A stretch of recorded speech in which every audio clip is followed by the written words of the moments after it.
dahil sa pag-i-expose sa kanila. Lalo na po sa recruitment sa schools at universities at ang kanilang mga labor infiltration at iba't ibang mga pag-infiltrate sa sektor na apektuhan ng lubusan. Kaya nila kami kinasuhan eh. Sa NTF-ELCAC, ang kinasuhan na lang nila at pinupurso ako. Si Ka Eric at si Ma'am Lorraine. At ang SMNI talagang ayaw nilang manumbalik ang puwersa ng laban kasama ang bayan na binuo ni Pastor Kibuloy. By the way, hindi po yun solo na achievement ni Pangulong Duterte at ng government lamang through NTF-ELCAC. Pastor Kibuloy and SMNI and Kingdom of Jesus Christ are the only entities, palakpakan po natin yan, at sasaluduhan ko yan, paninindigan ko yan, sila po ang lumaban sa CPP, NPA, NDF, the only program na nakilala si Ka Eric at nagkaroon ng pagyakap ang mamamayan, dito nagsimula ang laban kasama ang bayan. Pinondohan ni Pastor, binuo niya, the title, ginastusan. Ang estimate ko, mga 1.5 to 2 billion pesos in 4 years. So yung ibang mga mga nakadikit sa Pangulo, kumikita, yung nakadikit sa Pangulo na si Pastor Kibuloy, gumastos. Gumastos, correct. Sapagkat si Pastor never asked at ang SMNI or ang KOGC, they never solicited a single centavo from the government. Tsaka hindi humingi ng pabor kay Eric? Yes, hindi siya humingi ng posisyon o maglagay ng tao. Walang kapalit eh, no? Wala. At ang malala pa dito, mga kababayan, sa panahon na si Pastor na ang inatake at ang SMNI, wala nang naiwan para manindigan sa kanila maliban sa kay Pangulong Duterte at kay Sara Duterte. Yan din pong dahilan kung bakit kami tumindig kay Sara Duterte. At tumindig kami kay Pangulong Duterte even at the crisis of political situation right now. Because of that, at kami tumindig kay Pastor. Na kailangan pong bigyan ng kaliwanagan. At kapag banateros pong kasama mo, ay talagang pipili ka ng tindig para sa tama. Kasi ang kanilang slogan sa programang ito, kapag tama ay papalakpakan, kapag mali ay babanatan ng tama. At yun po ang dahilan kung bakit in behalf of Ipanaw Sambayanan, at ang ating party list na totoong hindi kontrolado na mga ganid at gahamang politiko, malalaking kontraktor at mga negosyante, party list, hindi lamang ng katutubo kundi ng sambayan ng Pilipino, ang Ipanaw Sambayanan. Kasama po ang senador ng sambayan ng Pilipino na kanilang tinatangkilik ang totoong righteous leader na dapat ay nasa pamahalaan upang ang ating gabay sa bayan ay tama at direkta para sa kabutihan, si Pastor Apollo Kibuloy. Binabati natin siya kahit siya'y walang access ng telebisyon sa kanyang kinalalagyan ngayon. Diyan sa Camp Crame, tayo po'y nakikipagkaisa sa kanyang pagpapalaot sa politika ng bansang Pilipinas upang ipakita ang modelo ng tinatawag na righteous leader. Samahan niyo po kami dito sa Banateros. Belated happy birthday nga pala kay Eric Celis. Ayan, belated happy birthday kay Eric, ha? Itong actually ako, bilib na bilib ako kay ka Eric Celis. Unang-una sa lahat, alam naman natin na pagdating sa yung clamor following si ka Eric Celis, talagang tinatakilik ng taong bayan. Thank you po. And the fact na he sacrificed yung kanyang posisyon dito sa party list kasi third nominee siya eh. Dito mo talaga makikita na wala yan sa first nominee ka, second, third nominee ka. Importante, yung layunin eh. Kailangan iisa talaga tayo ng goal. Pakipaliwanag nga sa kanila ka, Eric, papaanong ikaw yung napunta sa third seat? Or, Okay. Bago po yung ibang mga medyo mainit-init na mga balitang talakayan na tatalakayin namin at ihimayin sa Banateros. Thank you for that question, Boss Dada, sa mga Banateros at sa ating mga kababayan. Noong 2022 po kasi, dalawang party list po ang tumakbo sabay upang labanan ang communist terrorism ng CPP, NPA, NDF. Pareho po itong sinuportahan nila Pastor Kibuloy at ng Kingdom of Jesus Christ at ng mga like-minded Filipinos na sumusuporta sa National Task Force to End Local Communist Armed Conflict. In a matter of 35 days campaign lang at walang pondo, hindi siya kilala, ang sambayanan po ay nakakuha ng 201,000 votes. Short only of 22,000 votes. Para nakakuha tayo ng 1 seat, ako po yung number 1 nominee doon. At kami po ay tumakbo kasama ang Ipanaw, Peace Ipanaw. Sila po ay nakakuha ng 230,000 votes. Kulang lang din sila ng mga 6,000 votes. Para, kung nag-merge po kami that time, laban sa mga party list ng CPP, NPA, NDF, Boss Dada, Coach Oli, and Brother Master Judea, we could have taken one seat. Sapagkat 431,000 votes po ang nakuhang parehong sabay kung ibuo mo ang botong nakuha at ibinigay ng taong bayan sa party list ng Ipanaw at ng Sambayanan. At mayroon pa pong isang napakalaking balakid. Hindi po kami isinama sa raffle ng COMELEC dahil kami po ay dinisqualify. On the ground na may isang sentence lang na hindi na isama doon sa aming application. Nako. That we did not declare daw under attestation that Sambayanan was not foreign funded and is not a foreign organization. Yun lang. So we ran to the Supreme Court and and kami nag-request na mabigyan ng TRO. So we ran under a temporary restraining order na sinabi ng Supreme Court na let it be decided by the voters. Kaya nakatakbo kami. So ngayon, nakita natin ang epekto noon, Boss Dada, Coach Oli, and Master Judea. Ang pinaka-numero unong top-notcher ng party list ng Communist Party of the Philippines, New People's Army, at NDF, na bayan muna, lost in that election. Yes. At sila po ay nawalan ng 1.4 million votes. At yan ay napakalaking tulong sa ating mamamayan sapagkat ito po ang numero unong tagapagtakip at tagapagpondo ng CPP, NPA, NDF sa loob ng 21 years or close to 22 years. Natalo din po ang Anak Pawis. That is why wala ng Anak Pawis ngayon. Dalawa ito, puro ito, CPP, NPA, NDF created, CPP, NPA, NDF led and controlled na operators inside Congress. Ang naiwan, tatlo.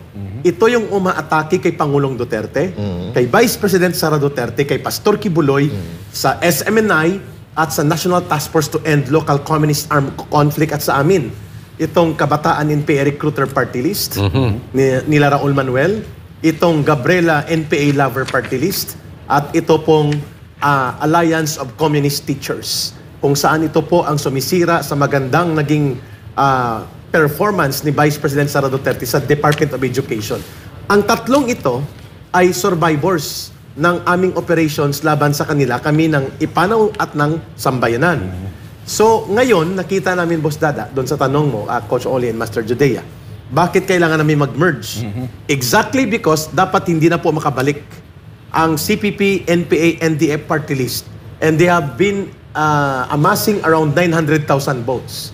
Kung makuha po namin ito sa Sambayanan, Ipanaw Sambayanan, at i-turn around ito ng mamamayan papunta sa atin, malaking bagay po na maputol kaagad natin ang terrorism financing. Yes, Ito dapat ang iniimbestigahan sa Kongreso, sa lower house, sa House of Representatives, at sa Senado kung bakit hindi natatapos ang CPP, NPA, NDF dahil may nagpupundo.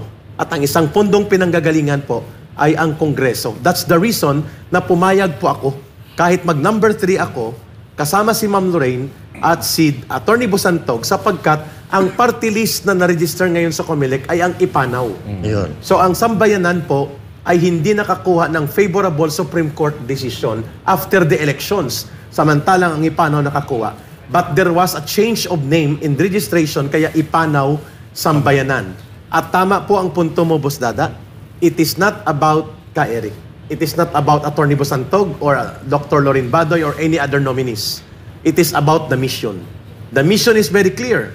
Ipagpapatuloy ang lubusang pagkawala at paglaban na ng totoo ng sambayanang Pilipino sa mapangwasak na mga party list ng CPP, NPA, NDF na ngayon po ay kasabwat sa loob ng Kongreso para manabutahe sa maruming laro ng politika sa ating bansa. At nagagamit sila para wasakin ang brand and legacy of leadership ni Pangulong Duterte at ni Inday Sara Duterte. Number 2, maliban sa pagtatapos ng CPP, NPA, NDF, maninindigan po tayo na ang mga pondo ng bayan, ang mga milyon-milyon na pondo at ang mga pangungurakot dyan sa pondo na yan, ipoprotect natin sa pamamagitan po ng transparent na paghayag ng pondo ng Kongreso, ng Senado at ng buong gobyerno at hindi po nagkakaroon ng mga insertions na kung si Senator Ping Lacson pa ay mga pork barrel na dinadaya, papasok sa pondo at ninanakaw ito ng mga gahaman na mga politiko gamit ang kanilang posisyon at koneksyon sa poder sa gobyerno.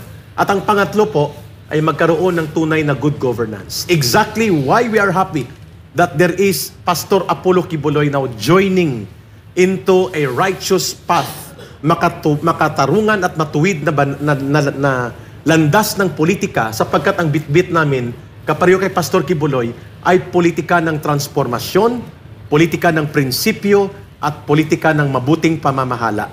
We are the only party list na hindi po pinupunduhan at kinokontrol ng malalaking pamilyang politiko na tradisyonal na may mga poder at kapangyarihan at pondo at kayamanan. Hindi kami kontrolado ng kontraktor. Kagaya ni Saldico, na ang kanyang pinakamalaking kontraktor siya, at the same time, party list niya, ako Bicol din, at ito din ang daluyan ng malalaking pondo na pumapasok. Billions of funds na kung si Vice President Sara Duterte pa, dito po dumadaan ang mga iba't ibang pagpapalusot ng mga pondo na nailulusot hindi sa kapakinabangan ng mamamayan kundi sa mga politiko na ganit sa pondo at kapangyarihan. At ang panghuli po, ang Sambayanan Ipanaw Party List po lamang ang hindi lamang titindig sa CPP, NPA, NDF kung hindi kami din po ay lalaban sa kriminalidad at pagiging bulok ng gobyerno. At kapag tayo po ay makakapasok dyan with Pastor Kibuloy, hopefully joining sa Senate at dito sa lower house ang Ipanaw Sambayanan, pipigilan natin at babaguhin na ang Kongreso ay ginagamit sa political operations. The oversight function of Congress should not be abused.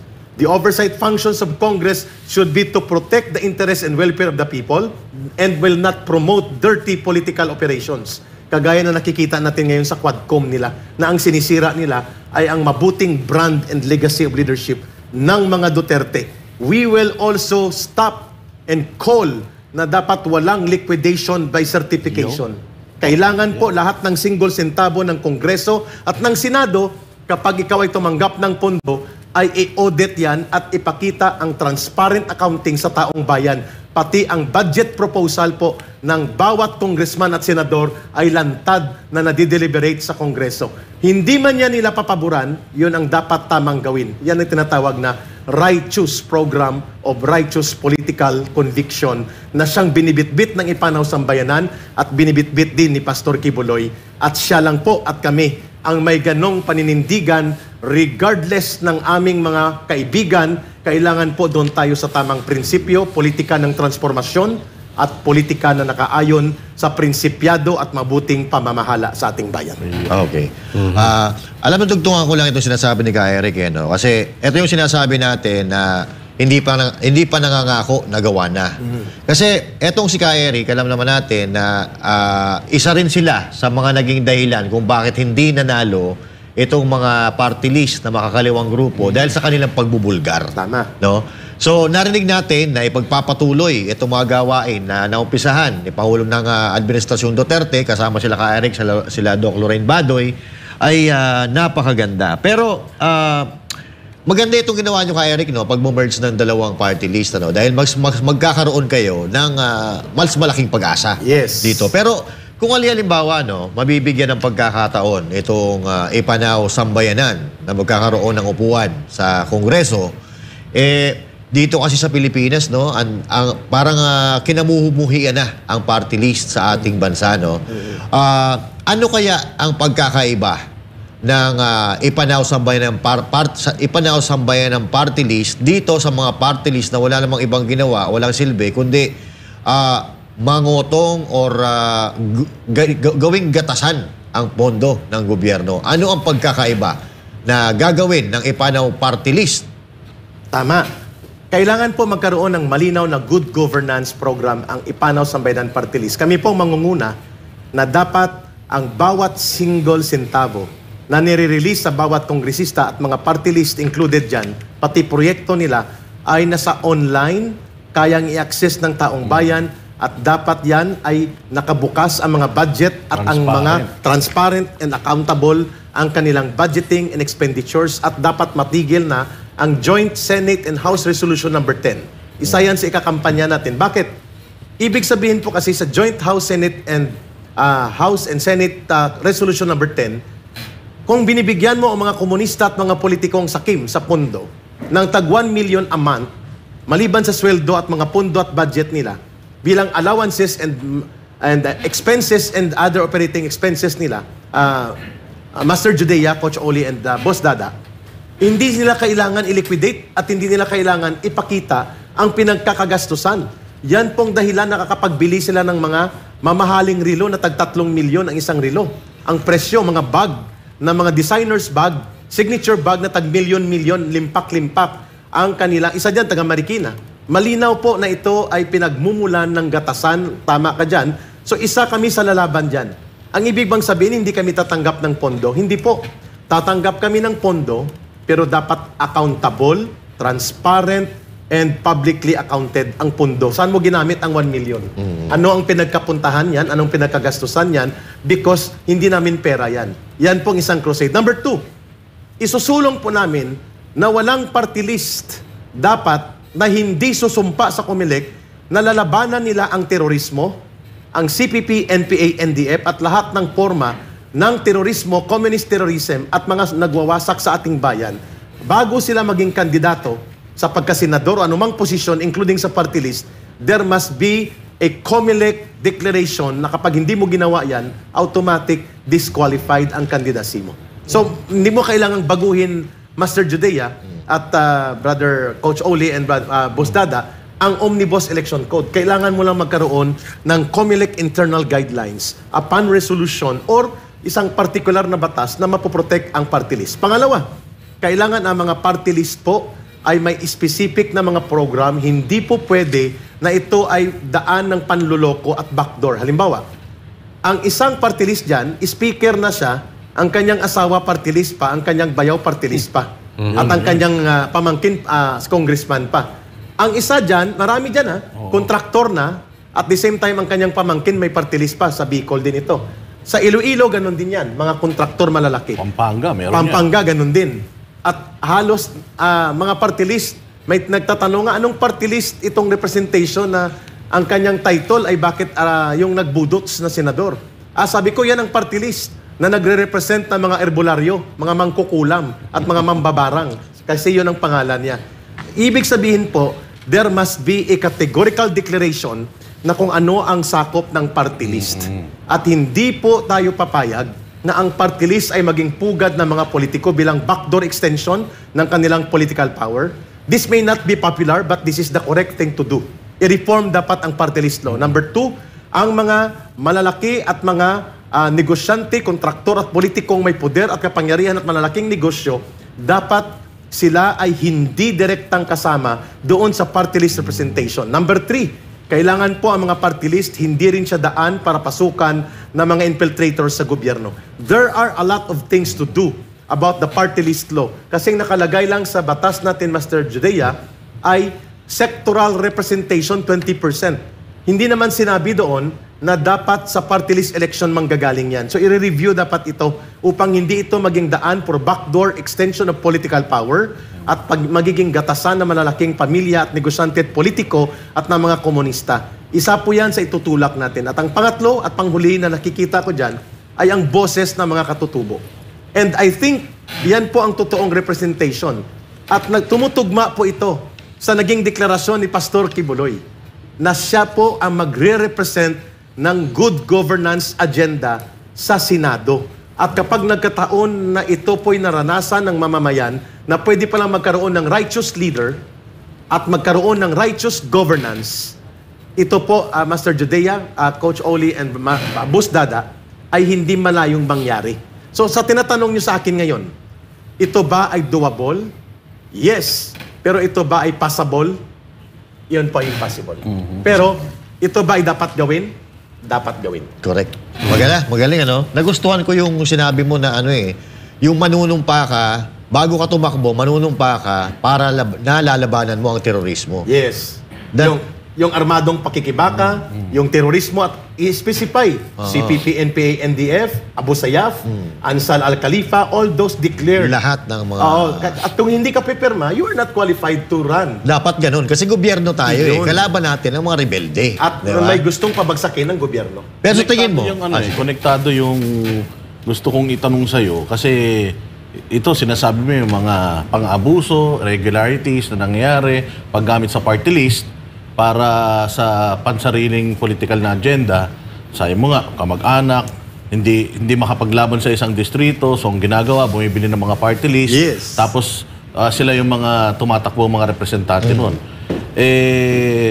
sabi mo, aayusin natin yun. Pipilitan natin pag-aralan yun. Kaya lang, yung mga Pilipino, dahil nga dyan sa issue na yan, ang gusto nga nila, i-abolish na yung party list system ikaw ba, Ka Eric, sa tingin mo, dapat bang i-abolish na yan? Or, kasi parang kung i-abolish mo yan, yung corruption in total, mawawala. Ang posisyon ko personally, at I think ito din ang posisyon ng Ipanaw Sambayanan, i-reform. Kasi nasa batas siya that there will be sectoral representatives, 20% of the members of House of Representatives. So, nasa konstitusyon, may enabling law siya. Ang i-reforma natin ang enabling law. Because the spirit of the law in the Constitution is very clear. Ang mga marginalized sectors na hindi kayang tumakbo sa regular, highly funded, high-profile campaign na napakagastos ay magkakaroon ng representasyon sa isang party list, sa isang sectoral representation. Ano po yon? Kababaihan, kabataan, katutubo, magsasaka, Teachers. manggagawa, yung kasama sa teachers, manggagawa, and then mga mangingisda, mga marginalized o mga walang boses at mga nasa laylayan ng lipunan at mga nasa mahihirap na sektor ng lipunan. Yun po ang spirit ng konstitusyon. Ito po ay binastos, ito po ay inikutan. Sa enabling law, naikutan siya. At ang Supreme Court ay guilty dyan. Sapagkat dati, ang unang pagtakbo, sectoral representation, 3 or 4 na beses yan binaliktad ng Supreme Court para kahit ang hindi security guard, pwedeng tumakbo na mag-represent ng security guard, naging congressman siya. Anak siya ng dating presidente. Doon nagsimula ang mga pangbabalahura sa party list enabling law. So ang sagot ko sa tanong ni Boss Dada, reform. Mahirap gawin sapagkat matatamaan natin ang interes ng mga politiko, negosyante, kontraktor, at mga gahaman at ganid sa poder na gusto nila 3-4 ang congressman nila. May gobernador, may mayor pa sila.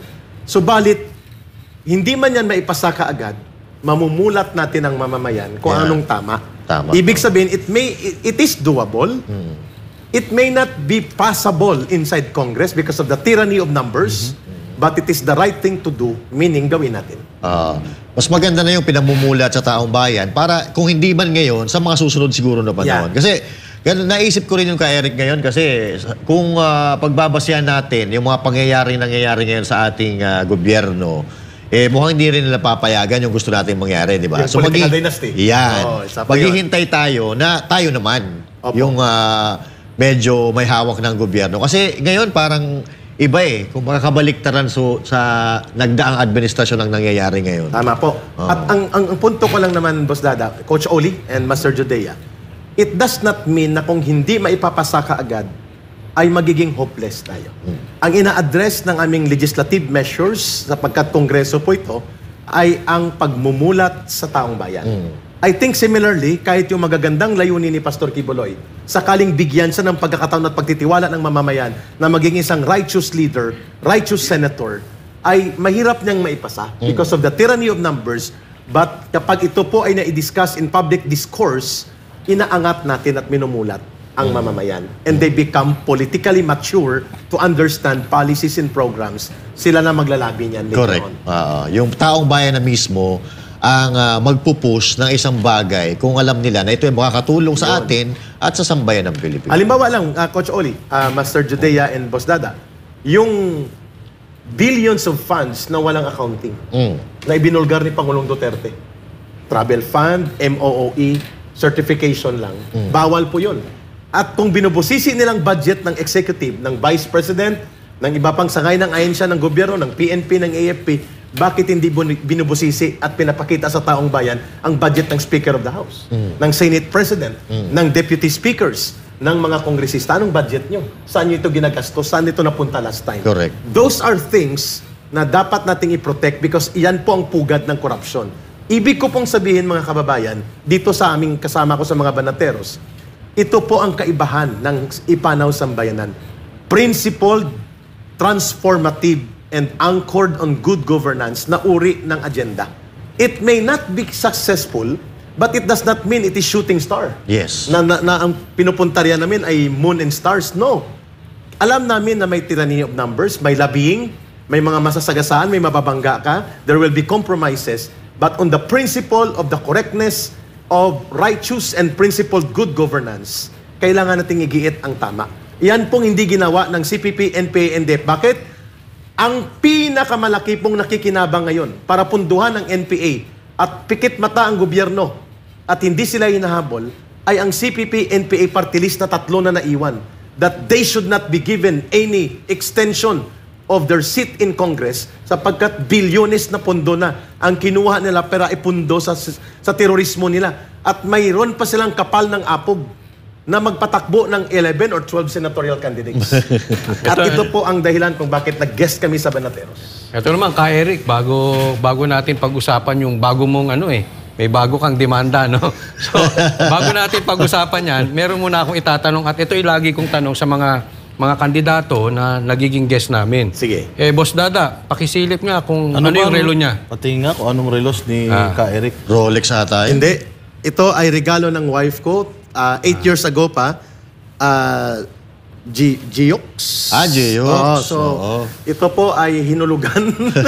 Yung nagregalong wife mo, siya pa rin wife mo ngayon. Siya pa rin. Siya pa rin. Isa lang yun, Coach Oli. birthday gift po ito sa akin. Ang tanong mo sa divorce kay Atty. Jimmy nung nakaraan eh. Hindi kasi alam mo, lagi natin, importante pinag-uusapan natin yung pondo-pondo di ba? Tama. Bago manalo, ang relo ganito, tapos pagkatapos, ako wala relo.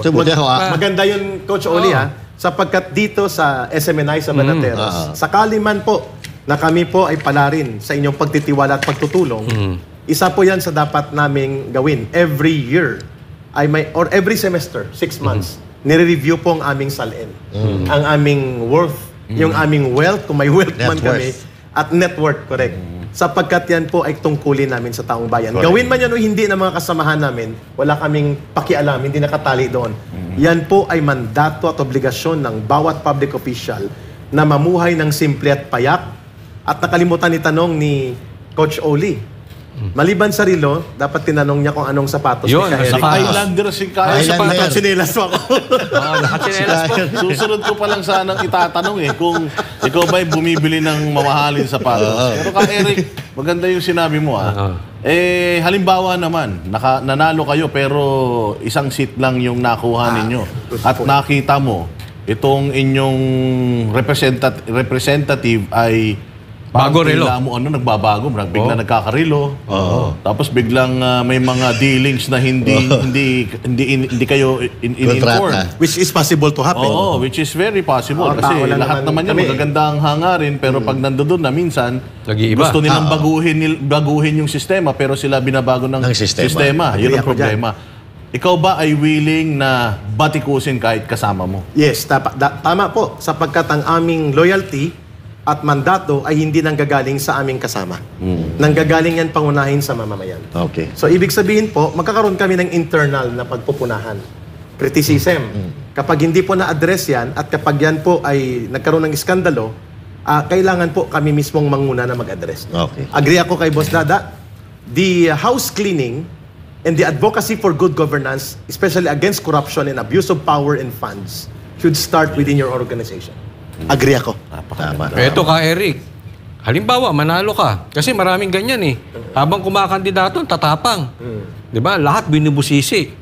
Pag upo, marami Alam mo yan. Pag upo, tahimik. Katulad ngayon. Tahimik. Tapos sunod lang na sunod. Parang iisa lang ang boss nila. Agree. Makakaasa ba ang taong bayan na yung tapang mong yan, hanggang manalo, hanggang matapos yung termino mo? Opo. At kapag hindi ko po nagawa yan, dito mismo sa interview na ito, tandaan niyo po, October 17, 2024. If I failed, and if I ever na-involve ako sa iskandalo at naging cover-up ako sa mga katiwalian, o ako po'y naging kaparte at kasabwat sa katiwalian o pagtatakip sa mga maling gawain sa gobyerno, kahit nasa kongreso kami, at hindi ko nagawa yung mandato na yan, dapat mag-resign ako. Ayun. Ito, Yan ang follow-up dapat lang. gawin. Follow-up question bago ko ipasa. Kasi maraming sigaw ng taong bayan, bagamat gawin man or hindi gawin ng ibang kandidato, ang sigaw kasi ng taong bayan, drug test Hanggang ngayon. Pwede. Ikaw ba, ang Ka-Eric, ay willing magpa-drug test, nasa batas man o wala sa batas, gawin man ng iba o hindi gawin ng iba, ikaw ba ay magpapa-drug test? Opo. At dapat po, yan ay publicly declared anong result ng drug test. At dapat po yan ay gawin sa lahat ng kandidato at lahat ng public official at susuportahan namin ang hindi maipasa na pending bill na isinabmit ni Congressman Pulong Duterte. That the intention, regardless kung si Pulong Duterte yan, is very timely and very important. Correct. So suportahan namin yon. So dapat po sa drug test sa candidacy at bago mag-take ng oath sa lahat ng mga nanalo, may drug test pa rin. Yan. At kapag nagpositibo, automatic Bitaw na. out. Hindi siya dapat makaupo. At dapat pa-resignin siya ng kanyang partido o ng kanyang organisasyon, and it should be transparently done mandatorily. Dapat. Iwan ko kung sinong gagawa niyan kasi may pondo yan eh. Pero pwede namang gawin kung standard drug test siguro, Bustada and Coach Oli and Master Judea, baka mga nasa 1,000 to 2,000 lang naman yan. Kaya yan sa personal na. Kami na bahala. Kami na bahala. I mean, sa iba, mga kandidato ba? Sa mga kandidato. Hindi kami na rin bahala. Hair follicle na yun. Hair follicle, mahal siya. Paano kung, halimbawa, ano? Yun, ang problema sa hair follicle. Wala tayong buhok. So sa ibang bahagi na Hindi, sa nails daw pwede. Nails. nails. But anyway, maganda yung mga sinabi ni Ka Eric at aasahan natin yan. Ito, October 17, 2024. Recorded to, no? At aabangan natin yan, Ka Eric, ha? Sisingilin niyo po namin kami. kayo. Sisingilin niyo po ako kahit saan man po kami mapunta kapag nandun po kami and we failed to deliver on the principled and transformative governance at naging kasabwat kami, tumahimik kami sa mga katiwalian at worst, naging kasabwat at tagapagtakip kami dahil nakikinabang kami.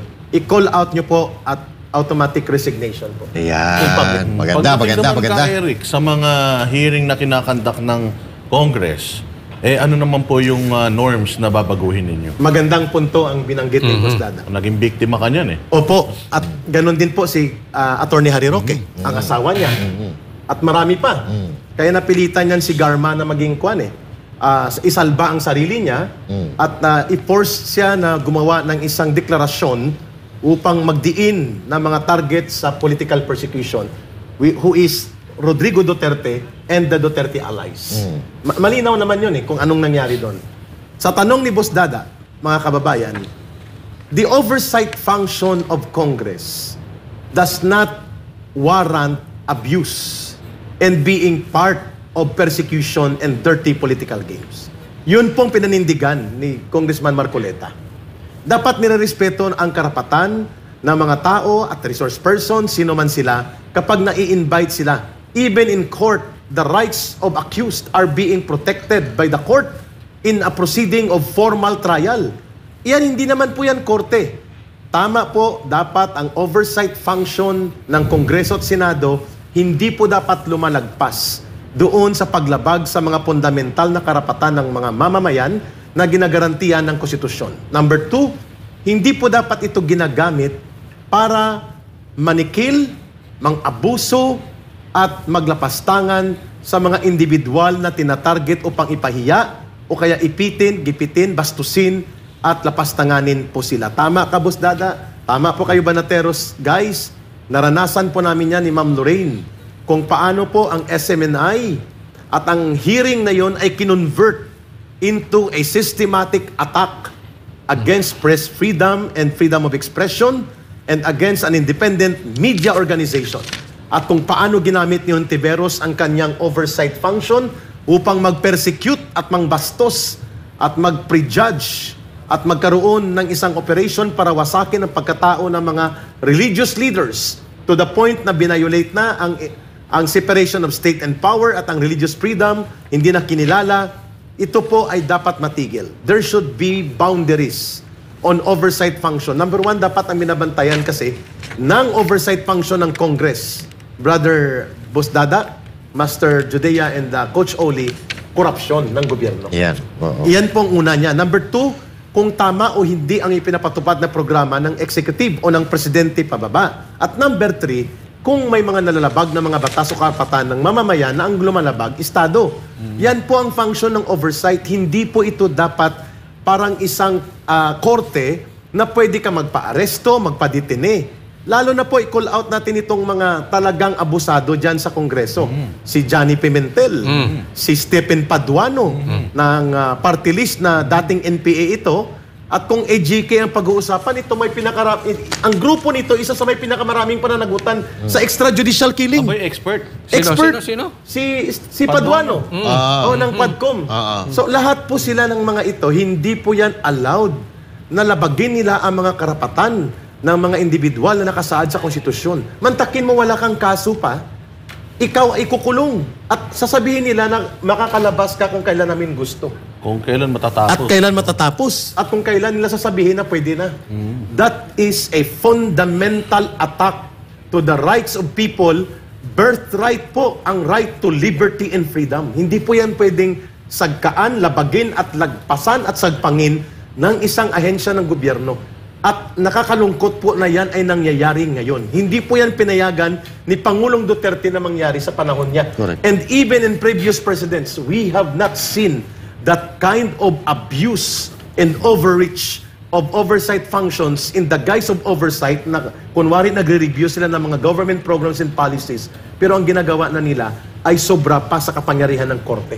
At sila ay naging executioner at persecutors ng mga taong bayan. Napakadelikado po yan. Dapat matigil yan. Even if we will become members of Congress, that should be cleared out in Congress, sa lower house at sa Senado. Itong gusto ko kay Ka-Eric, diretso, pinakalanan. No? Naku, Ka-Eric, magpapasko na naman. Nagmuntik-muntik ang... Oo nga eh. Mag-1 year na pala. October din yun. October 30. Baka dito pa masimulan sa show namin. Oo nga eh. Nagtanong ako noon eh. Totoo ba na 1.8 billion? Naku, wag mo nang tanongin ang Banateros to, Oo. Mas malaki pa pala, lumalabas. Yun pala, 2 some billion. Mas malaki pa pala. At ang nagastos lang tumahan. nila, mga nasa 45 million lang. Tanong ba yan? Tanong? Oo. Tanong. So nagtanong tayo. Ang sagot namin doon very simple. Ang Banateros, si Ka-Eric, or sino man na journalist, sila po ay may karapatang magtanong, tama o mali ang datos. Correct. Sapagkat ang pagtatanong ay karapatan ng mamamayan. Kung mali ang datos, di i-correct nyo. Hindi natatanggalan nyo ng franchise, buti hindi sumamang Senado, o ipapahiya nyo at gigipitin nyo at lalabagin ng mga karapatan sa malayang pamamayan. Pangalawa, the source of any journalist, vlogger man yan, o regular journalist, covered po yan. In-expand yan ni Pangulong Duterte. The source cannot be revealed unless there is national security to it. Unless baguhin nyo ang SOTO law. The SOTO law is the law na inisponsor ng lolo ni Senator Tito Soto. Yes, At yan po ay in-expand ni Pangulong Duterte. Expanded yan. Even vloggers have the right to invoke SOTO law. Ibig sabihin po, hindi pwede na ang mga nagbibigay ng impormasyon sa mga journalist, mamamahayag, or mga purveyors of information will be harassed and intimidated unless there is clear determination by the court na yan po ay may national security value, pwede po yun. Congress should not act above the law. Tsaka paalala natin, yung hindi sila dapat balat sibuyas. Isa pa yun. Tama ka dun. Sapagkat sa Supreme Court ng United States at sa Supreme Court ng Pilipinas, ang doktrina yan ay Bustos Doctrine. Ayan po ay isang doktrina na ang public officials, it comes with the territory nila na sila'y bukas sa pagpupuna at komentaryo ng mamamayan. At yan po, kung ayaw mo, umalis ka dyan sa pagiging public official because ang tagabantay ng demokrasya at pundasyon ng Republican government at Republican democracy ay ang participatory governance na ang taong bayan pwedeng pumuna, pwedeng magtanong at pwedeng magkaroon ng kanilang opinion. Kaya tama yung sinabi ni Attorney Jimmy Bondoc, doon nakausap natin siya nakaraan. Who's gonna police the police? Yun. Malaking Sino problema. ang magsisita sa Congress at Senate kasi lumalabas parang sobrang makapangyarihan nila. Ang Vice President at ang Presidente, pati ang Supreme Court, impeachable. Yeah. Pero sila, hindi. So, Yun ang problem. Gray area yun sa konstitusyon. Although the President is the primus inter pares, meaning first among equals, but in terms of oversight, kaya siyang pangibabawan. Oo. At ipa-impeach ng Kongreso. Alam niyo na kung bakit si Martin Romualdez ang Speaker of the House. Correct. Because the impeachment complaint, before it comes into trial in the Senate, will come sa House of Representatives. Haharangin na muna siya. Doon palang harangin na nila. Kaya tama yung punto na yun, ha? papabor ka ba na magkaroon ng dapat gumawa kayo ng batas para magkaroon ng isang independent na departamento na magpupulis sa mga congressman at saka senador na hindi dapat ina-appoint ng presidente, dapat ini-elect din Ng tao. ng tao. Ginagamit yan sa Europe. Correct. Sa European political system, pati pong bidding, hindi yan exclusive sa government. Ang mga public biddings and public works, nakikialam ang private sector. As third party, oversee. Nag-oversee sila sa third. Tama ako, agree ako dyan, Boss Dada, that Congress, the Senate, and the lower house should have clear-cut saan hanggan lang ang investigation. Ano po ang hangganan ng contempt power? Itong si Paduano, panay contempt ito eh. Dapat tinahambalos ito ng kanyang pananagutan doon sa panahon na nasa RPA, ABB ito at nang nasa NPA siya. So kailangan po yan maklip at kailangan po mapigilan yan. At sino po, tama, sino mag-iimbestiga dito sa mga paglabag nila sa mga pondo? Halimbawa, nagtatanong ang taga Marikina, saan napunta ang mahigit 300 million pesos na ayuda na napunta kay Kimbo? At bakit dinidisplay niya sa Facebook, mabuti ngayon ay tinatanggal-tanggal na niya ang milyones na mga bag at mga jewelries niya. So, yan po ay mga, sino mag-imbestiga sa kanila? Takot ang COA, ang ombudsman hindi dumidirekta sa kanila. These are matters that should be discussed inside Congress. If you are a public official, even if you are part of the legislative body, you should not be acting above the law. At dapat alam ng COA yan at ng DBM. Dapat nagsasubmit din sila ng independent budget. Agree ako sa sinasabi ni Boss Dada. Coach Oli and Master Judea, there should be a third-party private group na ang kanilang trabaho ay mag-oversee sa mga budget na ito at mga public works na hindi nakatali lamang sa government bodies. At saka Eric, no, dapat itong paglalagay ng speakership ng isang speaker dyan sa House, dapat hindi dapat po pwede yung kamag-anak ng presidente. Dapat makagawa tayo ng batas na Out gano'n. of delikadesa, it should Diba? be. Dapat, gano'n. Walang delikadesa eh. Kasi ito kung matatandaan nyo, mga partners, kung matatandaan nyo, si PRRD, di ba, dati, sabi niya, Ayaw niya. kung magiging speaker si Paulo Duterte, Magre-resign magre-resign siya. Yes. Pero ito, siya mismo ang nag-appoint sa pinsan niya. Siya ang na maging- nagmaniobra. Oo. Na kakaiba, maging ah. Speaker of the House. Oo, agree ako sa punto na yan. Na dapat magkaroon din ng degree of level of professionalism and delikadesa. Sapagkat delikadesa po, napakahirap bilhin yan sa public market. Oo. Oo. Mahirapan tayo niyan. Mahirapan pa hanapin. Kailangan may guideline yan. If you're attached to the sitting president, there must be a rule na hindi ka pwedeng kumandidato. Correct. Sa speaker o senate president. Tama, agree ako dyan. Sapagkat pwede pong magamit ang mga personal na mga relasyon na ito para abusuhin ang posisyon of power bilang Speaker of the House at Senate President. Iyo. Napakalawak na usapin talaga ng corruption. Pero bago natin dalhin doon sa gusto ni Coach Oli Yun na. topic, hindi, isang huling katanungan lang patungkol dito sa history ni Ka Eric Celis. Marami kasing mga bashers ngayon ang nagsasabi na hindi naman effective yung NTF-ELCAC, yung sinasabi nila. Kasi sabi ko, mayroon 3 legacy ang iniwan or 4 si PRRD. Actually, marami pa. Una, yung anti-insurgency, peace and order, war on drugs, tapos yung build project niya. Tsaka at good corruption. governance. Yes, good governance. Good governance. So yun yung talagang 4 na pillars nung kanyang Agree ako dyan. talagang alam natin na very successful. So dinidiscredit nila yung NTF-ELCAC. Ikaw, sa tingin mo, naging effective ba kayo noong panahon ng inyong stint dyan sa NTF-ELCAC? Opo, paninindigan ko po yung observation ng Banateros at ng taong bayan.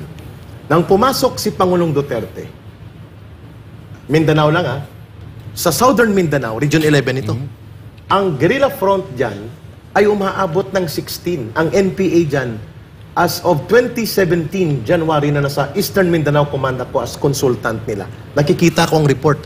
The NPA in the Davao region alone, mga 1,300 fighters. At ang kanilang armas, mga 1,400, sumusobra.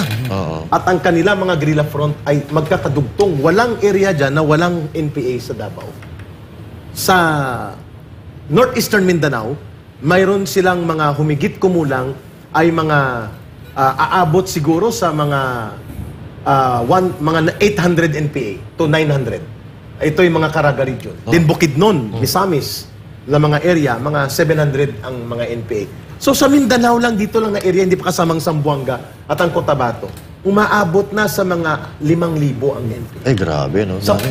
2017, data mismo ng security sector yan. Pag-implement ng NTF-ELCAC 2018. Ngayon, ni isang NPA guerrilla front sa Davao, wala. So, ibig Saka sabihin, yung sinasabi mo kanina, yung ano, MJ, naubos ang mga party list na mga kaliwa. ay, oo. So, Dalawang party list ang nawagtang. Oh, yun ang magpapakita talaga na very effective. Yes, at ang recruitment nila, noong 2015, bago pumasok si Pangulong Duterte, they are able to recruit more than 10,000 students into front organizations at mahigit mga 500 to 700 ang nag-NPA noon, na kabataan, nag-exposure, mga 300 ang nare-retain sa NPA. Taon-taon. At yan ay dokumentado.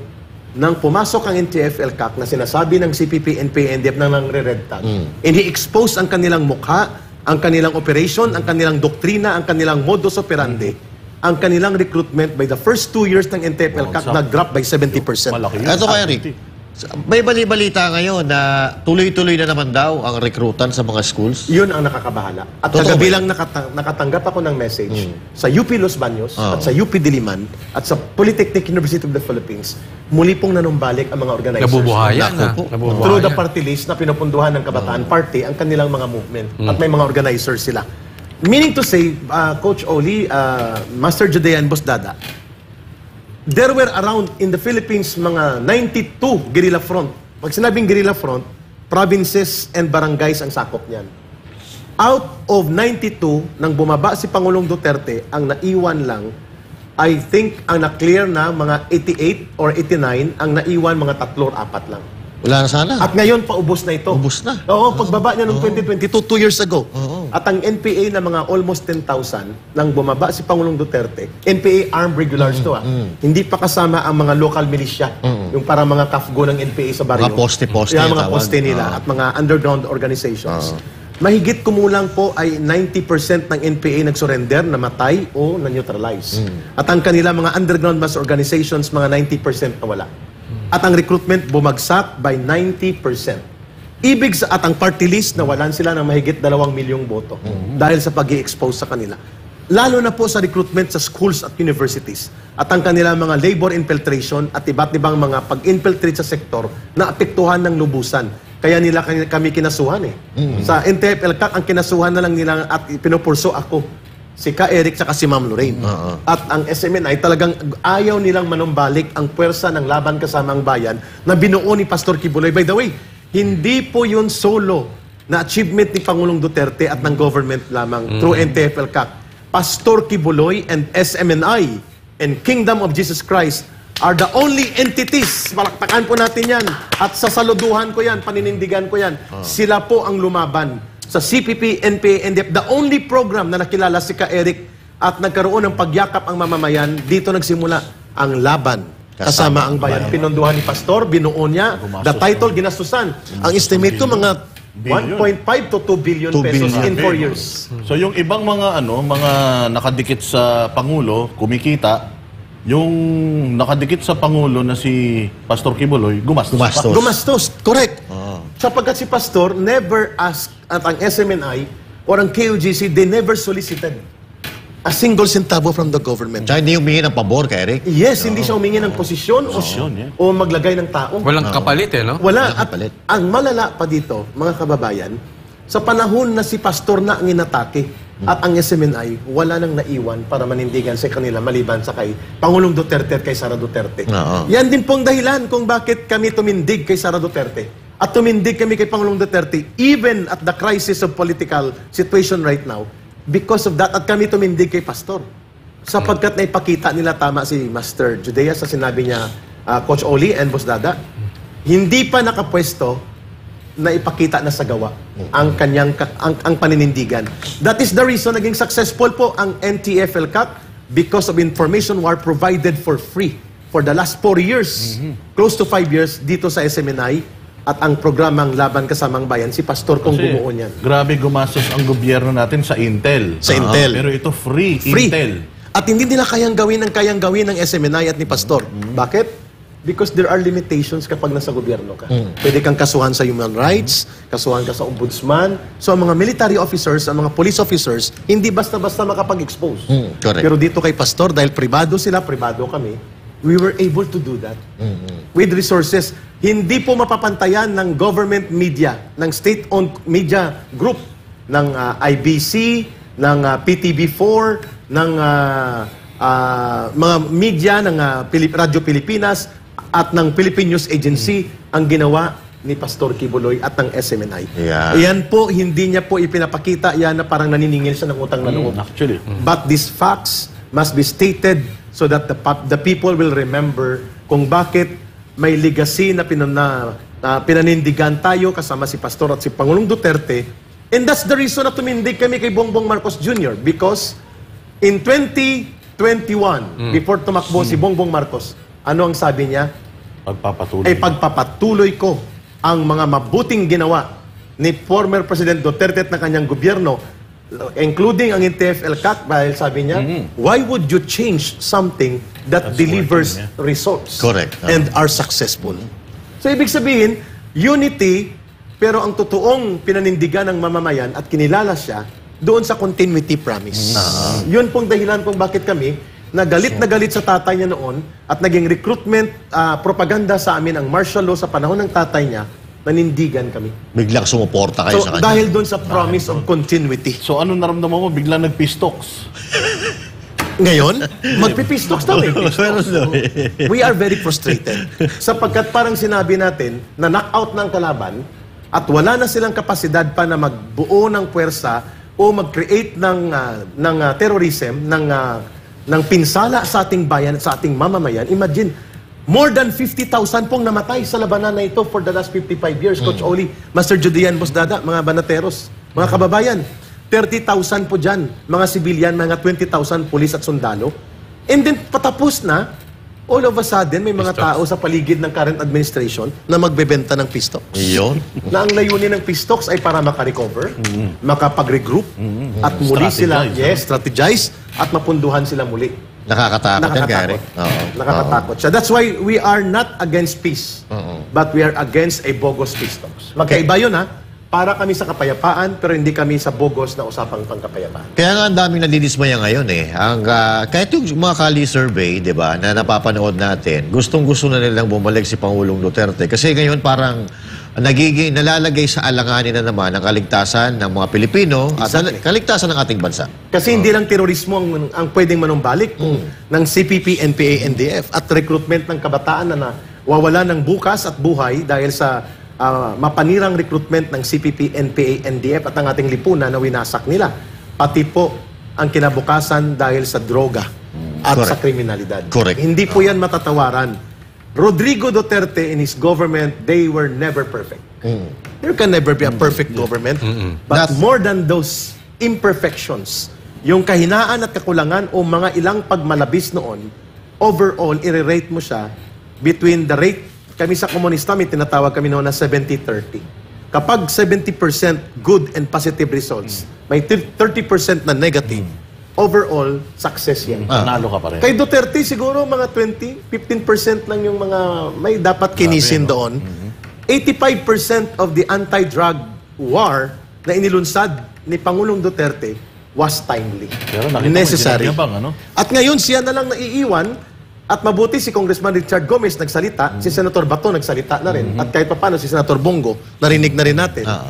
Walang nagsasalita sa pakinabang na idinulot po ng ganong drug war na hindi nagawa for the last 100 years sa Pilipinas. Dito, Eric, no? Yung iba, wala, nagsibaliktaran na katulad ng barbers, no? Pangalanan Puring-puri niya natin Puring-puri. si Pangulong Pumapalakpak pa sa tuwing may sonap, tayuan pa sila, standing ovation pa sila. Sa tuwing dinidiscuss yung war on drugs. Pero ngayon, nasa na, binabanatan nila ngayon yung war on drugs na pinapalakpakan nila dati. At ang mga nagpapabagsak sa gobyerno, kasama nila. Yun ang pinupunduhan problema. pa. Yun ang problema. Yan pong rason kung bakit tumakbo ang Ipanaw Sambayanan. And I think that's the reason why righteous leaders like Pastor Kibuloy, beyond religious responsibility, he takes upon himself to become a symbol and of inspiration of a righteous leader that can be in government not for power, but for redirecting and transforming our entire country. Isa sa nagustuhan ko kay Eric na sinabi ni PRD, hindi ko makalimutan yun eh, na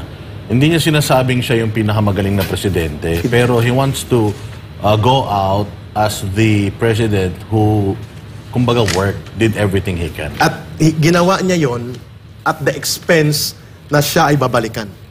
Security-wise, and at the same time, political-wise. Ito na. Nagsakripisyo eh. Nagsakripisyo siya. Hindi po kami mga hindi po kami mga kulto ni Pangulong Duterte. Kami po ay tagapagtaguyod ng tamang pamamahala ng brand and legacy of leadership that should be explained and defended to the people. At hindi rin po kami mga solid, all-out critic ng gobyernong ito. Ang aming punto lang, kung may mabuting mga naganap sa kasaysayan at sa mga nakaraang gobyerno, this current government needs to admit na dapat humalaw at kumuha ng leksyon, ang mga pagkukulang at mga kahinaan kinisin at palakasin at i-improve. Hindi dapat atakihin. Lesson learned yan po nang umupo si Cory Aquino. Hindi lahat ng nangyari kay Marcos Sr. ay mali. Para kay Cory Aquino, nang siyang umupo, everything about Marcos Ay, binaliktad. Mali lahat. Nabulok ang ating lipunan at muli tayong nasadlak sa luma na tanikala ng bulok na politika, ng gantihan. We should not Dapat be dragged towards that. Tinapos na ni PRD, naging effective na hindi mo kailangan balikan. Nang takin pagbaba niya, 90% ng insurgency solved. At ang droga, ilan na lang ang naiwan. Pati ang mga kawatan at mga sa gobyerno, takot gumawa ng kasalanan. At mga sindikato at kriminal sa loob ng organisasyon ng polis, nagkawalaan yon. Ngayon, naku, nakakatakot po ang ating kalagayan. Maybe, the running of Ipanaw Sambayanan and the running into the Senate race of Pastor Kibuloy, the likes of him and Marcoleta, na mga matitino, at yung iba pa, mga in-endorse ni Pangulong Duterte, na mayroong kakayanan for righteous leadership, is a wake-up call for the people. Yan. Kaya dapat manawagan tayo sa ating mga kababayan na I think it's high time na pumili po tayo ng tama. Pumili na po tayo ng tama. Marami po tayong resources, nandiyan ang social media, meron tayong Google, or kung ano pa mang mga form of pwede natin magamit para kilalanin natin ang mga kumakandidato. Madali na lang kilalanin ang mga kandidato. Master Judea, there are around 82 million Filipinos na may Facebook. No, di ba? 82 million. At ang botante dyan, pag talagay mo, mga nasa kalahati, 40 to 45 million. Malaking bagay. Malaking bagay. Na makakapag-deliver tayo ng pagbabago. Ang sinasabi nila, baka dayain, baka ang machine, magicin, everything can be prevented with a vigilant population. Yan. Kaya mulat at handa ang mga tao na tumuligsa at bumatikos at manindigan para sa tama. Tama. Pag-usapan natin. Yan. Ito na. Yan. Mainit-init na, kasi alam ninyo, expertise talaga ni Ka-Eric yan. And talagang, kumbaga sa kanya, religion nila yan eh. Yung ginawa nila sa NTF-ELCAC. O kumbaga, nasa history na ng Pilipinas yan, na sa lahat ng administrasyon, ito lang talaga yung administrasyon na tinrabaho ang Nang seryoso. at ang insurgency. At hindi para sa propaganda. Oo. At may nakalimutan ko sa NTF-ELCAC, kay Digong lang to nangyari. There were barangays na 50 years pa nagre-request ng kalsada.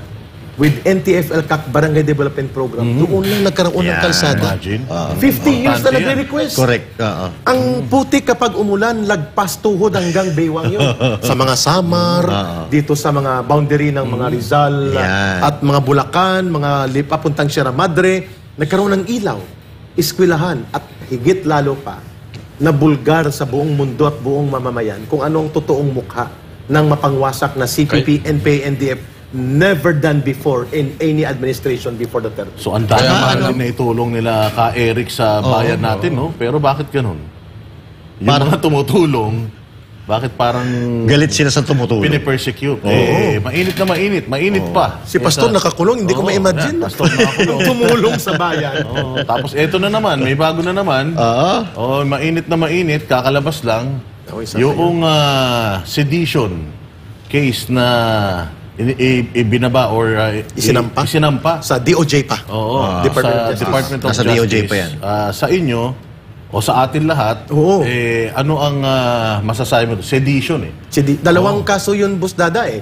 Coach Oli and Master Judea. Sedition. Kasama si Banat Bay. Ako at si Ma'am Lorraine, Attorney Torion, leadership ng Kingdom of Jesus Christ, mga abogado, ang dami doon. Oo. Abogado Apat, lima sila. Dinidemanda na ngayon yung mga abogado. Biro ko nga kay Dada. Dada, kung halimbawa, drug lord ako, ikaw lawyer ko. Ang kaso ko, drug trafficking. At pinag-initan tayong dalawa, ibig sabihin pati si Boss Dada kasuhan din ng drug trafficking. kasi Lawyer ko siya. Kakampi mo kasi siya. Inaalisan ng trabaho yung mga abogado. Exactly the point. Grabe talaga. Nakakabahala po ito, bagamat hindi pa naiakyat sa korte, we have to be clear about this. Ang nagsampa po si IDG sa pamumuno ni Nicolas Torre. The name sounds familiar. He is now being rewarded as the acting chief, hindi ko alam kung regular director ng CIDG. The primary national unit of the PNP in charge sa mga high-profile cases. Bilis ng award. Oo, grabe, no? So mga kababayan, ano po ito? At paano natin tinitingnan in the last portion ng Banateros program ngayon? Ito po ay isang signos, ominous sign. Pag sinabing ominous sign, nakakatakot at nakakabahalang signos o babala na gagamitin ng gobyerno ang kanyang poder para pigilan po ang malayang pagtalakay sa mga public issues, lalo na kapag critical to the government. Ito po ay nagsimula doon sa pagtingin ni General Torre at ng PNP, nakialam ang KOJC leaders at mga abogado at kami, pati si Ma'am Lorraine Badoy, doon sa proseso ng pag-serve ng warrant of arrest against Pastor Kibuloy and other accused. Ulitin natin, accused at large during that time. So nakialam daw. Nakialam daw. At kami daw ay nag-udyok sa mga tao na mag-alsa. Kasi ang sedition ay ang pag-uudyok na gumamit ng puwersa ang mga tao para pabagsakin ng gobyerno. Yun po ang ibig sabihin ng ang sedition ay you are involved in tumultuous act. Pag sinabing tumultuous, you are invoking people na umawak ng armas. Pabagsakin na natin to short of rebellion. May armas ba tayo doon, Kerek? Ang armas natin ay paniniwala sa karapatan at ang ating paghahayag. Pangalawa, inciting through speech. Dahil daw nagbo-broadcast, nagpapahayag tungkol sa mga operations ng police na negatibang impact at nawawala daw ang tiwala ng tao sa police operations at police organization. Yun ang tuno ng kanyang complaint. Hindi po namin muna ito sasagutin ng detalye, pero tatlong bagay po ang mahalaga dito. Una, ang kalayaan at karapatan ng sinumang mamamayan. Sa KOGC man related ang issue o hindi, para pumuna sa mga nakikitang mali at kalabisan sa gobyerno, ay fundamental na ginagarantiyahan at pinoproteksyonan ng saligang batas. Bill of Rights. This should be reminded to General Nicolas Torre that the rights of the people to criticize, redress of grievances, free speech, media freedom or press freedom, these are fundamental rights enshrined in the Bill of Rights. At bilang police officer, general ng ranggo, 2-star na siya, dapat alam niya ito. Ang karapatan ng mamamayan ay hindi pwedeng labagin o pigilan ng gobyerno na siya'y magpahayag, magtanong, pumuna, o bumatikos sa gobyerno for as long as mapayapa ang kanyang pamamaraan at hindi siya gumagamit ng karahasan o nag-uudyok ng karahasan at anumang forma ng armado na paglaban at paglabag sa batas laban sa gobyerno. Kay Rick, hindi ba nalalabag ni General itong karapatang ng tao? Halimbawa, abogado. Siyempre, pag nire-representa niya ang kanyang kliyente. So, pati yun, dinemanda. Tapos, ang media na nag-re-report kung anong nangyayari, nagko-cover lang, parang yung freedom of the press, nawawala na. Exactly. Coach Oli, correct observation ka. At alam mo yan, na lumaki ka sa ama na abogado. Manananggol ang tatay po nila, banat-bayat nila Coach Oli. At alam po nila na ang abogado ay mayroong professional na sinumpaan sa kanyang profesyon na magtatanggol siya regardless kung sa guilty o hindi, akusado o depensa ang kanyang kliyente. Sapagkat yan ang kanyang function bilang officer of law and officer of the court. So ngayon, tama ang tanong mo, hindi ba nilabag ni General Torre ang ganitong enshrined na mga batas sa konstitusyon bilang garantiya sa karapatan at kalayaan ng mamamayan sa paghayag, pagpuna at pag-call out sa gobyerno? Obviously, nilabag. Pangalawa, ano pong message nito? Ang message po nito na hindi pwedeng pumuna at hindi pwedeng punahin ang abuso ng mga pulis o ng sino mang security sector, mapamilitary o pulis, o ng sino mang gobyerno sapagkat pwede kang balikan at kasuhan at mananagot ka. At ito ay isang pamimerwisyo, pananakot at intimidasyon, harassment. So klaro po ang message na ito. It's not about the question kung lumabis o nagmalabis o lumabag kami na mga inaakusahan ni General Torre, it's about the message sending out to the public na wala kaming sisinuhin at sasantuhin kapag nakita namin na kayo ay magiging bahagi para mapigilan ang anumang forma ng abusadong paggamit ng kapangyarihan at instrumento ng Estado, kakasuhan namin kami ng sedisyon, inciting to sedition, obstruction of justice, rebellion, or promotion, or supporting, abetting rebellion. Napakadelikado po ito, sapagkat ito po ay pagbabalik sa madilim na bahagi ng panahon ng diktadura at ng martial law sa panahon ng tatay ni Ferdinand Marcos Jr. Na hindi ka pwedeng bumatikos na wala po ang mga constitutional fundamental rights and freedom ng mga mamamayan. Number 3 na mensahe po nito. Kapag kayo ay hindi nag-cooperate, hindi naging tikom ang bibig at nagsarado ang inyong mga, hindi nyo sinarado ang inyong mga mata, hindi kayo nagbulag-bulagan sa mga kalabisan at mga pag-aabuso na ginagawa ng instrumento ng Estado, kayo ay may pananagutan sa gobyernong ito. That's the message. Very dangerous po ito, napakadelikado kapag ito po ay hindi nakita ng Department of Justice na ito ay isang harassment case at ito po ay walang basihan kundi magpalaganap ng pananakot, intimidation, and message of suppression. Yun ang mensahe nung demanda na yun ni Torre. Yun. Ikaw naman, anong mensahe mo kay General Torre? Dapat hanapin niya ang kapayapaan at kapanatagan ng loob doon sa pagsunod sa prinsipyo ng demokrasya. Ang demokrasya ay hindi pwedeng walang nagsasalita sa taong bayan. Ang demokrasya ay hindi pwedeng walang pumupuna sa gobyerno. Ang demokrasya ay hindi pwedeng walang oposisyon at walang kritiko.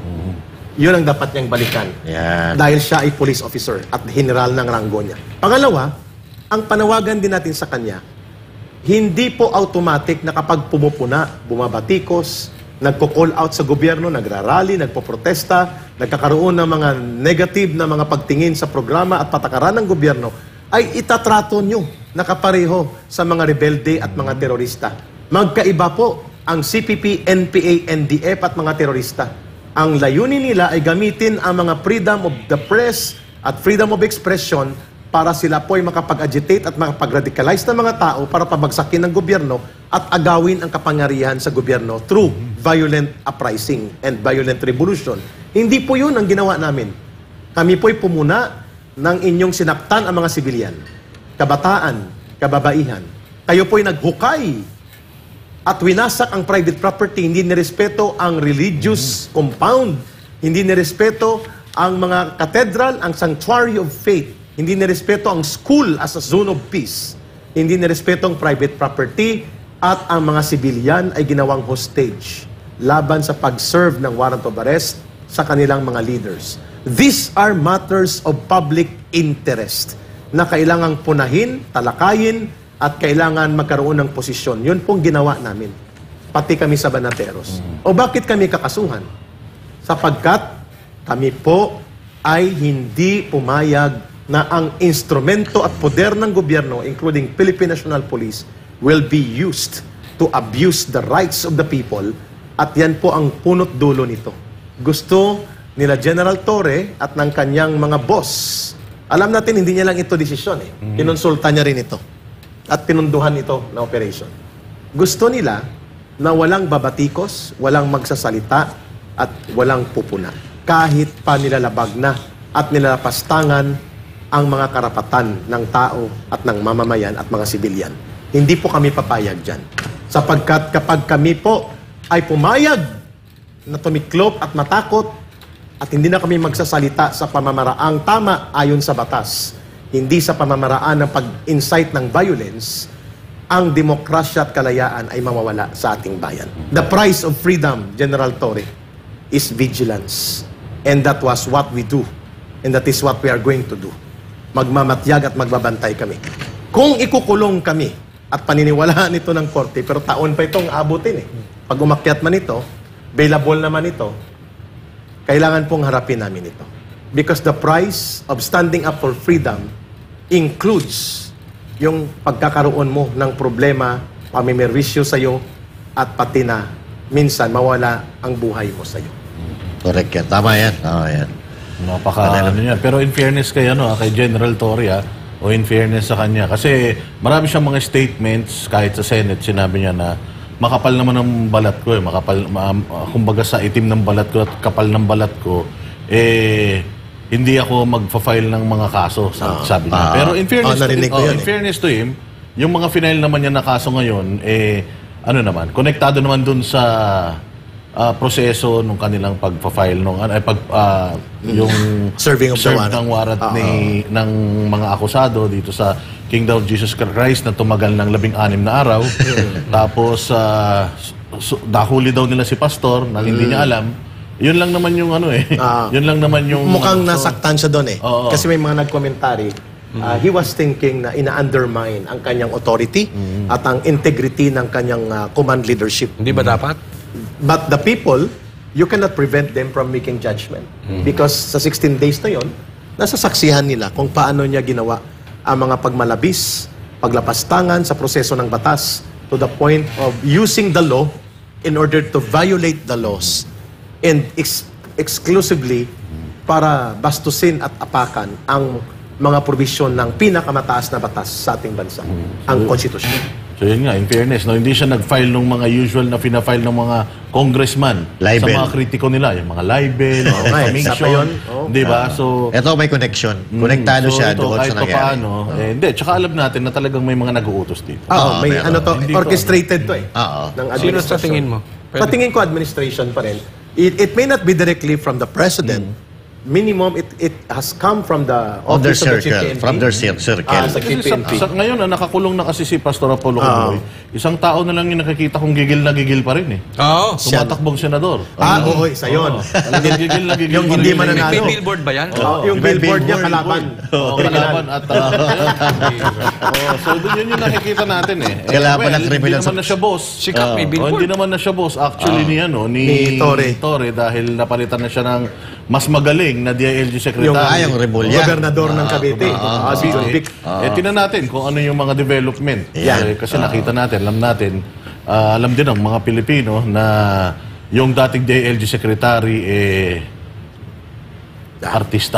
Artista. At ginamit niya ang posisyon niya para sa pamumulitikang marumi. Yun. Yun pong hindi matatawaran. At sabihin na natin, Abalos was the one who orchestrated that his power and position will be utilized for political machinations and operations, including po ang pagkokontrol sa maruruming laro ng mga pulis niya nang siya ang nag-utos na maraming illegal orders and questionable orders. Sa tingin ko, tamang venue lang ito sapagkat dapat ang Supreme Court makita niya rin saan ang hangganan ng warrant of arrest na pag-serve, ano ang tama, anong hindi tama, anong bawal.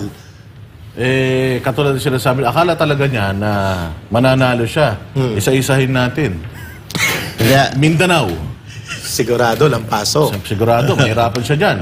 That's around mga 22, 24 million Yes, votes. yung ginawa nila yung ginawa nila dyan sa Davao City. KOJC. Sigurado Yung sinabi nila na ang Davao City, mali yung datos na Hindi pala tahimik sa Davao. Pilit Magulo ka nilang na tinitwist Hubahib. Meron din nangyari kay Hubahib. Tsaka yung huwag natin kakalimutan. Sa Barm. Huwag natin kakalimutan yung alitagtag. Yung alitagtag. Yung nandito pa lang tayo sa Mindanao. Sabihin na, sige. Tapos sa bandang Visayas naman, Cebu. Sigurado. Mandawi. Nako, may krama. At saka yung sa Mandawi. Sa Mandawi pa. Sa Luzon naman. Sa Luzon.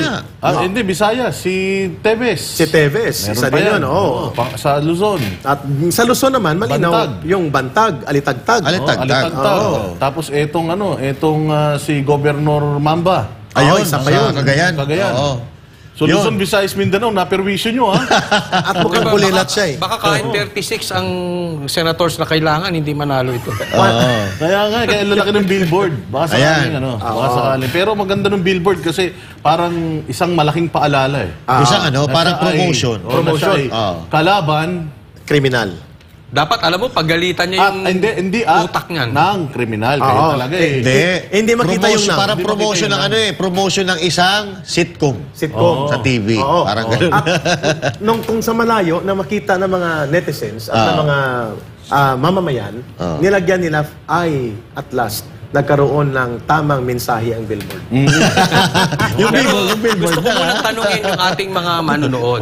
Sige. Sino sa tingin ninyo ang utak ng demanda ni Banat Bay, ni Ka Eric, Doc ni Lorraine. Ma'am Lorraine, Ng mga ministers ng Atty. leaders. Torrios, ni Brother Carlo, at kung sino si mga... Sister mga, Nori. Sister Nori. Sige, tanongin nga natin. Tanong natin. Sabi pa ni sabi pa ni Good point. Abalos, sige, lagay niyo diyan pero sabi pa ni Abalos si Pastor Kibuloy daw, bagamat naiintindihan niya yung karapatan niya na tumakbo, siya daw ay nararapat sa karsel. Oo, wala daw. Sabi ko nga, kailan siya naging hukom? Ayun na nga. At kailan Abogado siya pa naging naman, prosecutor? ano? Abogado pa naman.